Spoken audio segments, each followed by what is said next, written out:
Mais avant toute chose, on rejoint David au Japon pour célébrer les fêtes de fin d'année. En effet, toute la semaine, il partira à la découverte des illuminations rien que pour vous. Et ensuite, on revient en France pour découvrir les toutes dernières actus collectées par la rédac. C'est parti pour les news.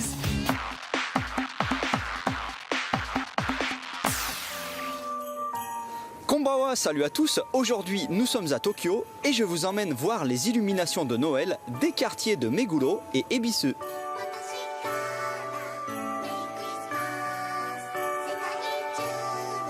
On commence près du quartier de Meguro dans une grande zone qui s'appelle Minna no Illumi, les illuminations pour tous.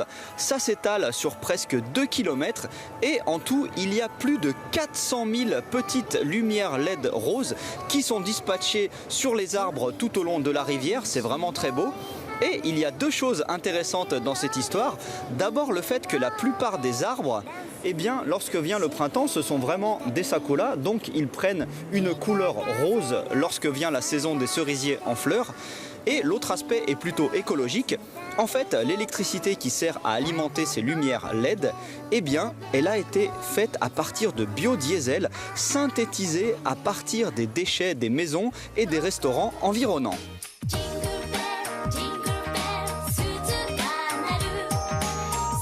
Changement de quartier, nous voici maintenant près d'Ebisu, à Ebisu Garden Place.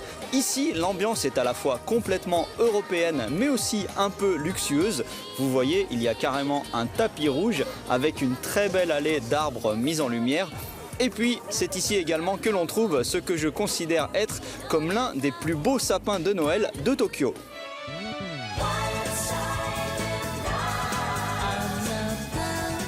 Maintenant, une ambiance un peu différente et complètement féerique grâce à ce château. Regardez, on est bien en plein Tokyo et pourtant on a un peu l'impression d'être au château de Versailles avec le petit Trianon et ses jolies marches. Et en plus, tout ça est superbement mis en valeur grâce à des lumières LED. Il y a même des bancs et des lampadaires à la française.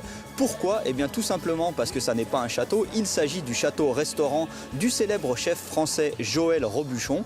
Donc si vous voulez très bien manger dans un cadre idyllique, c'est ici que ça se passe. Par contre, votre carte bleue risque de s'en souvenir longtemps.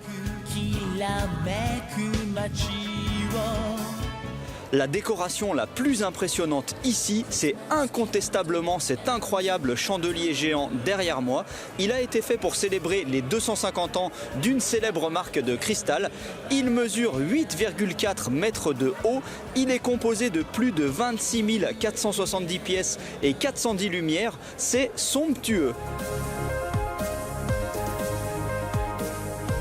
Voilà, je commence à avoir bien froid, mais c'était très beau. Il n'y a pas à dire, les Japonais sont très forts en décoration de Noël. Allez, à plus, ja ne.